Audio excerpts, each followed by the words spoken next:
Alright, it's that time of the year again to tell people what they should be on the lookout for. And we got a good batch here. For the most part, we'll be looking at, of course, the banner history and the characters that aren't released on Global yet, and what's still good to come. Now, Global has just got Drow, Goddess Liz, so we're around this time. We still don't have Bell and Elat, but they are confirmed to be free, so there's not much there to summon for. And Global had this original character, Hawk and Oslo, so odd. But other than that, I mean, yeah, Red Fat King as well, but just skip. So who else is missing that should be really good? So right after Goddess Liz here, JP had Deanne and Drow, which again, Drow just came out, Deanne has come out before, so. The AOT collab was right after, which Global has already had. Afterwards was Eastin and Lilia. You guys might have seen from a previous video I uploaded. This one. Alright, they have, yeah, from my voice. They have already kind of leaked, very big quotations there, but they have already kind of hinted for the characters coming out next. And next up is, of course, the Elat and Bellion. Celestials was the code, kind of like hinting at the character. And then afterwards, we're getting Ludociel on Global. And do I recommend something for Ludociel? Yes and no. So Ludociel is a fantastic character. He is top 3 favorite characters for me. Like, yeah, I'll say so. And how would I recommend him? I would recommend something for him if you plan on maxing out everything about him. Because his passive is to reduce... Oh, my music stopped. Oh, okay. His passive is to reduce the defense with stats of the enemies who have lower CC than him by 40% for 3 days, which is it's not an amazing passive. But here's the thing, right? For him to get high CC, you need to super invest in him. Here's my Ludociel. He has, of course, you know, HP defense, war gear. I have both HP defense and attacking defense, war gear for him. I'm stupid. I could have not given the defenses and just make it like attack. It's okay. And it's 54.5 KCC. And you're like, oh, that's very high. Like, I'm not gonna have issues if I just give him war gears. You know, he's gonna be fine. But you have to keep in mind there are characters like Elizabeth here. They have 54.3 as well. But look at this. I have precautions, but okay. I have precautions now, but her gear... Oh, I actually don't have the weapon here. Her gear sucks. My gear on Ludociel is perfect. And my gear on Liz, look, it sucks. It actually sucks. Because I don't use her that much, so I was like, I don't care really for maxing her out. But then you have, like, King here. King's gear is very decent. Oh. He's a heavy gear. King's gear is very decent. 55, almost 55.2. Ludociel cannot reach that, by the way. So, you're gonna have to, like, max everything about him and just super invest in him to really be good. So, if you're committed, if you're ready for that, yes, summon for Ludociel. If you're not, and you just don't care that much, skip him. He's gonna be on the part 3 banner. He is on the Goddess banner. Actually, let me show real quick. So, a mutual of mine, Z-Hall, actually proved my point that you should really only summon for festival banners, because look, so this is a ticket, SR ticket multi he had with Sariel, and he tagged you of course, with Sariel. He got him on an SR ticket. So like, these characters, you can just randomly pull them. Of course it's not like you're gonna pull them just like that, right? It's random, it's a luck, but I think that, you know, for the most part, characters like this, you know, you should skip them. But Ludociel is like, if you're going to invest in him, yes, summon for him. But if not, just wait for him to come to you, right? Whenever part 3 banner comes out, if you pull him from like another festival banner where he's featured, stuff like that. So yeah, Ludociel. And then afterwards on Global, we kind of have Magic here, which is the code for the 5th week. Now, I initially thought the only character that could come is like Green Eastin. So I think Green Eastin and Blue Valenti could be the banner following Ludociel, or it could just be Green Eastin and that's it. Or someone pointed out in the comments that it could actually just be Red Lilia.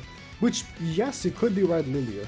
The only thing is that Red Lilia was a combo for Blue King, so I imagine she would release after Blue King because she's made for Blue King's team. But it could be her as well, but...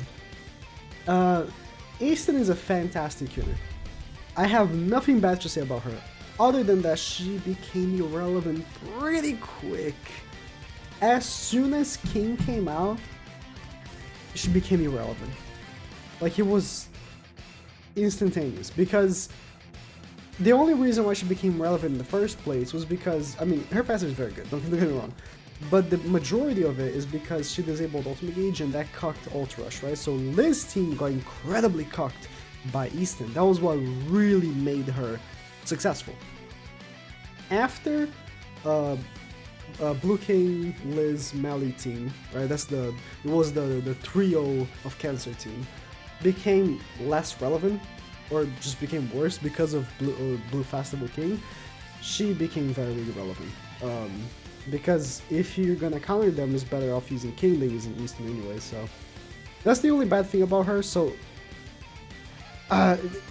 nowadays no one uses her, is what I'm saying. Like, nowadays she's completely out of the meta, no one uses her because it's just not that good. She's really good, but it's just that there's no point in using her because there are better units that do her job, so... That's what I'm trying to say. So, if you're gonna summon for her, be careful. I mean, she's guaranteed. She's the original character, so she would be guaranteed, but she's a very good unit. You can go back and see, like, I talked so much good about her, but she became very relevant very quick. And then, if it is Lilia, I skipped. Lilia is, what, at least top 3 best looking characters in the game? At least. Like, bro. But she's just not good. Like, she is good on the King team. Look at the movement. She is good on the King team, but there are better options, and there's no other team that she's like, whoa. So I would say she's an easy skip. Has she come back on JP? I don't know. I don't think so. But yeah.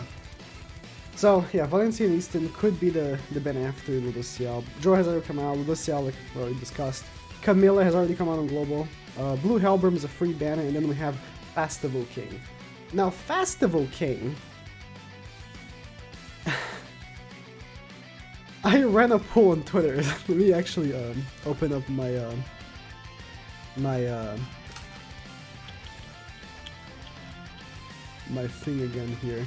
I asked people if they're skipping King for the 1, and the results are not surprising at all. Have I passed it? No. Oh, I think man, it's been... Wait, give me a second. As soon as I paused the video, I found it, so that's cool. I ran a poll asking, are you skipping Festival King for the 1? 3,200 votes, yes. 65% yes, or I'll try my luck on both. But yeah, it's like King is so good, but out of the 4 released festivals, out of Lost Bang, Liz, King, and Escanor, he's by far the worst. By far the worst. And I think a big reason why he's the worst is because he only works in one team. Festival King only has one team. If you don't run him with Demon Hendrickson, which is his counterpart, he is not good. Like, he is usable, but he's just not great. Because they made him very, very, very restricted. To the point where it's like, he just doesn't work if his passive doesn't run. Like, they made him very, very restricted. His passive is, it's a textbook. Nullify the cleansing effect on recovery skills on enemies with 2 or more poison, bleed, shock, corrosion effects. If there are 3 or more, they of the aforementioned debuffs. Wow. Great cause the base, pull out her dictionary here.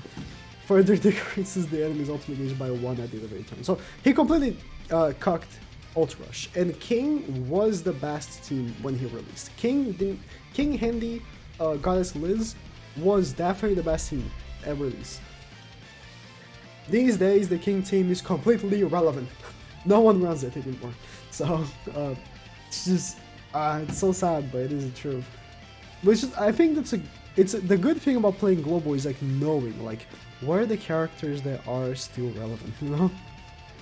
But I think that JP, like any character that isn't from here on, that that hasn't already come out on global is just not very relevant. Like I'm gonna talk about the KOF characters in a little bit. It's like relevant for King, but like yeah, like Shin and Roxy are cool, I guess. But go for Sariel and then the One is just so stupid. King, right? So for his passive to work, you need to proc all these, and he only has poison. So you need a character that has shock, or bleed, or corrosion, or if possible, most of them, like majority of them. And of course you have Hendrickson. Hendrickson, which is his counterpart that comes with him on the banner, applies shock and bleed, and he also makes debuff cards do 50% more damage. So yeah, they're like a perfect match in heaven. But here's the thing. That's the only way to make him really work. That's the shit about him. It's like, yeah. This card is actually very powerful. Releases 80% of damage over time. So if you do like apply shock, poison, bleed, it does 80% of damage off the shock, poison, bleed. That hit as well, or 103%. So the card becomes very, very stupid when the enemy has like all three of these debuffs, right? But again, if you're not running him with Hendrickson, you can't apply them. And yeah, just running with Hendrickson. Yeah, bro. That's the only team that he can work. That's the trash about him. I think he's, still very, very good. Like, his stats are insane. Like, right off the bat, 60% pierce, 50% resistance. His lifesteal is only 20% here, but I'm pretty sure he gets more lifesteal. Oh, he doesn't? He doesn't get more lifesteal for Super Awakening? No way. He heals so much. Nah, that's a lie. He heals super crazy. Every time he hits someone, he fully heals. I'm telling you. 35%, that's pretty high. Every time, like, look at these stats, 72%, 67, 91% crit resistance, like, his stats are crazy. And I'm telling you, 74% crit chance. And I'm telling you, every single time he hits someone, he fully heals. So he's a fantastic unit. If you want to zone for him, zone for him. But, again, he's not the One. The One is the festival after him, and the One might be Anniversary. It's gonna be a crazy celebration for Global. Anniversary, the One, I wish the One was GP's Anniversary. My god, bum ass guards wins. But it's okay. Who are missing? So, oh yeah, I'll just talk about the KOF characters. So, King was incredible, like stupid broken, until Rugal came out. So like a full month, King was the most dominant thing ever. But the thing is, as soon as Rugal I already had the page open. As soon as Rugal came out, Rugal became a counter to King because he's green. And if you make him go below 50, you're gonna make him fully heal, take off all debuffs, and become super strong, right? And with the King team, you end up making him fall below 50 because of all the debuffs and just chopping away HP, right? What's his ranking? This should be maxed. But yeah, like this ranking right here should be maxed. It might be my fault because I help her to do rankings. It might be my fault, but I should correct it. And he became insane, right? So for the full month before Rugal came out, King was super dominant, and Rugal came out, and he just slapped King because then you can't use Red King, and everyone that's running the King team, especially if you go second, you just get one turn, right? You just get one turn by Rugal. So Rugal, Lilia, Lilia. Rugal is already on global. That means that King has a potential to just be not that good on global as he was on JP because there's already a counter to him. So that's something to keep in mind. That's an effect of characters released on global first, and we don't know like how do because they have Hawk and Oslo here. Yeah, they do. Hawk and Oslo has already come out too. It's a screenshot. They usually have like the assets for the thing, but I guess because it's on the Korean database, they couldn't get it. Just put that. It's a screenshot. Oh, that's so funny. They could be very good against him as well, but he's type disadvantage, so maybe, I mean, he could be good to killing Hendrickson's green, but, like, for the most part, what I'm saying is, King could not be as good on global as he was on JP at the initial release because of Rugal, so keep that in mind, you know? When summoning for King, keep that in mind. I know I'm downplaying King a lot, but it's just, he became irrelevant. Like, he's the only festival to actually become irrelevant. And he's not irrelevant, that's a incorrect word. Become less relevant. Because Liz, every banner that releases, Liz is more and more relevant, right? Lost Vein is not like the stupid, strong character that he once was, but he's still really, really stupid good, right? Liz is like, every new character that comes out, just slap Liz on them. Just put Liz in every team. But, yeah, so. Shin Roxy, skip. Roxy's very good, but not all that. Mono came out with Lilia here. Mono is just a PvE unit, and I mean, she's good. She was made for Super Boss Escanor, but you can beat him without her. You can definitely do. Gopher has already come out. If they re-release Gopher, please summon his best character in the game. Sariel and Tarmiel. So this is a big one. So this is a big one. Sariel is a very big contender to be the best DPS unit in the game. So Sariel and pull out Tarmiel as well. There's a good chance, because of how global works, that these two will be in separate banners. There's a good chance. Global likes to change the banners around, so there's also a chance they just release Sariel and Tarmiel with Ludociel. That would be crazy. I would 100% recommend someone. But in case they don't, Sariel is like stupid broken. As soon as we got Sariel and I saw how stupid broken he was, I was like, there's no way the next festival is not a blue Escanor. Because he's red, and they would have to make some character that's stronger than Sariel, which I couldn't think of a single character that would be stronger, that would like merit being stronger than the one. So of course the one had to be the festival. Sariel is stupid good, and I don't know if him or Escanor is the best unit in the game, like the best DPS unit in the game. Gopher is the best unit in the game, but you know, after Gopher, who's the best character? I wouldn't say it's the one without being like, or it could be Sariel. Sariel is that good. So if you want to summon for him, go for it. The thing is that, again, just like Ludociel, he will be in the tickets and he will be on future banners, future festivals. He was not on the one's banner, but he could be in a future festival. And you have to keep that in mind. And Sariel does not need dupes. He does not need dupes. All his damage comes from his cards. Unlike Lost Vein, unlike Festival King, unlike Liz, his ultimate does not need dupes. His ultimate is Sever, so he does triple crit chance, and that's it. His ultimate is very good, but most of the damage you're doing comes from his cards. So unless you want it for CP or CC, no need for dupes. You can just summon one and you're good. So keep that in mind. And he's a fantastic link. I mean, for that, of course, you would want the 6/6. His Grace is not on global yet, but let me show an example. If I apply Sariel to a character, I think I already have it here on PvP. If I apply I have Sariel here. You see the sun symbol? Because this effect right here is applying to my Lost Vein, because he's the link. Critical strike ignores 50% of crit to defense, and every Archangel has this. Tarmiel is also a fantastic character. You will need to do more investing on Tarmiel than on Sariel, because you need to give him like triple defense gear, and for that I'm pretty sure almost no one has that. You know, maybe for Gopher, and that's it.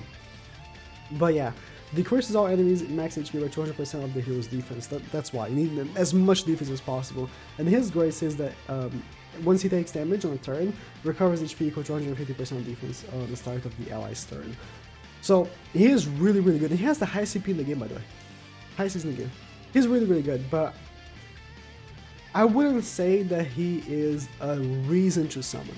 You know, like he's really good, but if he's in a singular banner, if he's alone in a banner, just like, you know, because if you go, you know, in Global's history, a lot of characters just release alone in banners, right? Like Blue DML was alone in the banner, while when he released on JP, he was with Monspeed, and the list goes on and on. If he's alone and he doesn't have Sariel with him, I would skip. If they are together, I'll consider. I told people to skip on JP because we didn't know who was coming, and of course, Escanor came. So it was a good thing to skip, but who knows when they're gonna come out. They might come out after Escanor. So if they release, I would say consider summoning for Sariel, he's that good. But you could be lucky like my Twitter friend there and pull him on a ticket, so who knows. If you want to skip, skip, but it's a good proponent. Afterwards we had Red Jericho, skip, and then the One Escanor.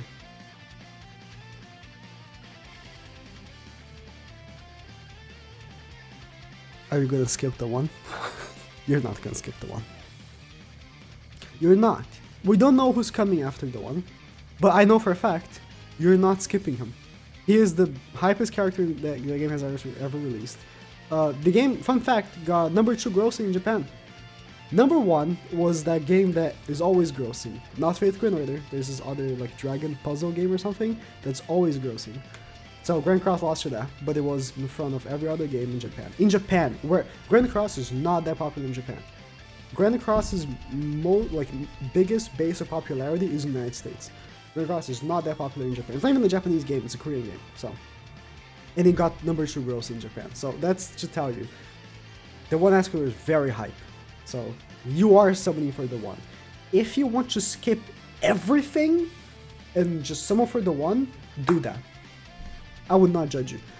He only really needs this. So this is a team I'm gonna run for a video, and I think it will work fine. I think every character that has already come out, you can slap it with Escanor, it will do just fine. Okay? So Sariel could be a good unit for him, good buddy, but I would say if you are gonna summon for Escanor, what I would personally do is first start getting cosmetic upgrades for Escanor, like stock on them, and as soon as he comes out, max out his costume. As soon as you buy them with gems, or if you are pay to play, buy with money, right? And also, I would unironically start recommending to work on Death Pierce. Death Pierce is become more and more relevant as time goes on. I gave him your gear, and I have max upgraded him. Funny enough, I don't have him max duped. I can't pull my last copy. I just can't. But regardless, if you are going to summon for Escanor, and if you are going to summon for Sariel as well, I would recommend investing in Death Pierce. He's a good character now that crit units are a thing, and crit meta is huge. So yeah, that's it. Long video, but I just want to go in depth with all the characters coming. Honestly, Global is not that far from JP. Like, you see the schedule, like they have already released Camilla, right? Dro, the DOT collab, these characters, like they're literally, and they have an extra unit as well. They have the Hawk and Oslo, right? That's gonna come out in JP at some point. They're not that far from JP. Could Global and JP sync at some point? Maybe. Who knows? I think maybe, yeah. But one thing is, if you want to skip everything for the one, don't blame me. Alright, that's it. Thank you guys for watching.